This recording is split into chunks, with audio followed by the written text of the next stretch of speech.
যে বারণ করবে তার মুখটা আগে ভেঙে তারপর মাছ দিয়ে ভাত খাবো। তো সার্টিফিকেট ওনারা দিয়ে দিচ্ছেন, আমাদের বলার কিছু নেই। আমরা সবকা সাথ, সবকা বিকাশ, সবকা বিশ্বাস, সবকা হিসাব, এই নীতিতে চলি।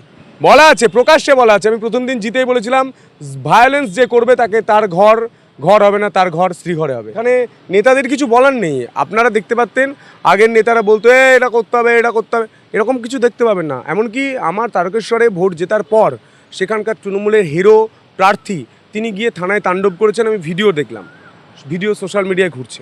তো এরকম আমাদের কোনো নেতাকে দেখতে পাবেন না। ওনারা ভোটে জেতার পর মমতা বন্দ্যোপাধ্যায় নিচে গুন্ডা ছাড়িয়েছিলেন। ওনাকে বলুন, প্রধানমন্ত্রী নরেন্দ্র মোদী এত বছর ধরে ভারত সরকার চালাচ্ছেন, ভারতে একাধিক রাজ্যে বিজেপি শাসিত রাজ্য আছে। যারা বলছে তাদেরকে একবার কাসেম সিদ্দিকির বক্তব্যটা একবার শোনাবেন। কাসেম সিদ্দিকি তৃণমূলে আসার আগে যতদিন নওশাদ সিদ্দিকির সঙ্গে ছিলেন, তিনি নিজে বলেছেন যে মমতা বন্দ্যোপাধ্যায় মুসলিমদের ভয় দেখাতেন, আমরা বুঝে গেছি তিনি আমাদের ধোঁকা দিয়েছেন। ছেড়ে দিন, তহা সিদ্দিকি বলেছেন পুরো বিষধর সাপ হিসাবে মমতা বন্দ্যোপাধ্যায় তাঁদেরকে আক্রমণ করেছেন।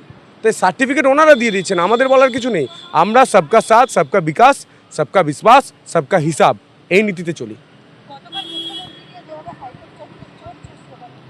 চোরকে চোর বলেছে, এতে অবাক হওয়ার কিছু নেই। বলছে ঠিক আছে,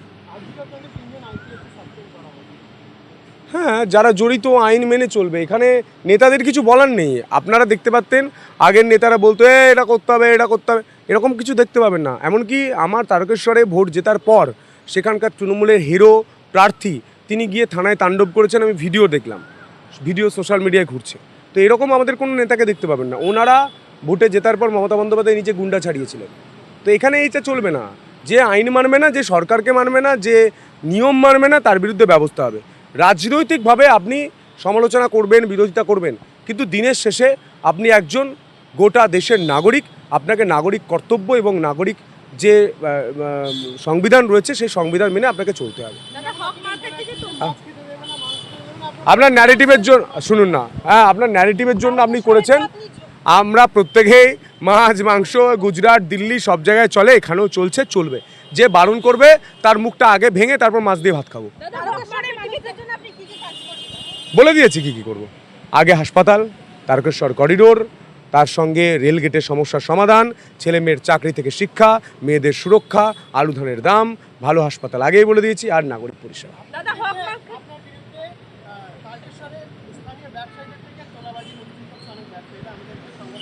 একটু দিন না, ডিটেলসটা দিন, আমি পুলিশ পাঠাই।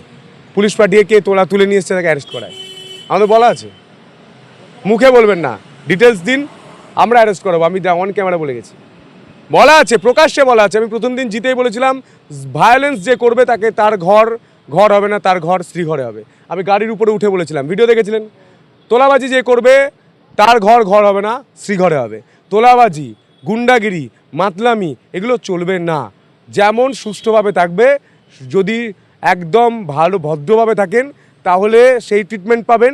যদি অভদ্রতা করেন, যদি তোলাবাজি করেন, যদি গুন্ডাগিরি করেন, সেই ট্রিটমেন্টও কী হয় সেটা পাবেন। আমাদের সরকার ফ্রি হ্যান্ড দিয়ে দিয়েছে সমস্ত এসপি, সমস্ত ডিএম, সব জায়গায় কোনো পলিটিক্যাল ইন্টারফারেন্স চলবে না।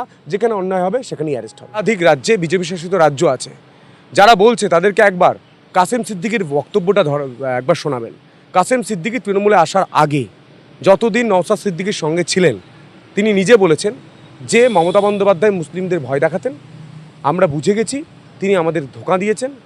ছেড়ে দিন, তহা সিদ্দিকি বলেছেন পুরো বিষধর সাপ হিসাবে মমতা বন্দ্যোপাধ্যায় তাঁদেরকে আক্রমণ করেছেন। তাই সার্টিফিকেট ওনারা দিয়ে দিচ্ছেন, আমাদের বলার কিছু নেই। আমরা সবকা সাথ, সবকা বিকাশ, সবকা বিশ্বাস, সবকা হিসাব, এই নীতিতে চলি। চোরকে চোর বলেছে, এতে অবাক হওয়ার কিছু নেই। বলছে ঠিক আছে, হ্যাঁ, যারা জড়িত আইন মেনে চলবে। এখানে নেতাদের কিছু বলার নেই। আপনারা দেখতে পাচ্ছেন আগের নেতারা বলতো এটা করতে হবে, এটা করতে হবে, এরকম কিছু দেখতে পাবেন না। এমনকি আমার তারকেশ্বরে ভোট জেতার পর সেখানকার তৃণমূলের হিরো প্রার্থী তিনি গিয়ে থানায় তাণ্ডব করেছেন, আমি ভিডিও দেখলাম, ভিডিও সোশ্যাল মিডিয়ায় ঘুরছে। তো এরকম আমাদের কোনো নেতাকে দেখতে পাবেন না। ওনারা ভোটে জেতার পর মমতা বন্দ্যোপাধ্যায় নিচে গুন্ডা ছাড়িয়েছিলেন। তো এখানে এইটা চলবে না। যে আইন মানবে না, যে সরকারকে মানবে না, যে নিয়ম মানবে না, তার বিরুদ্ধে ব্যবস্থা হবে। রাজনৈতিকভাবে আপনি সমালোচনা করবেন, বিরোধিতা করবেন, কিন্তু দিনের শেষে আপনি একজন গোটা দেশের নাগরিক, আপনাকে নাগরিক কর্তব্য এবং নাগরিক যে সংবিধান রয়েছে সেই সংবিধান মেনে আপনাকে চলতে হবে।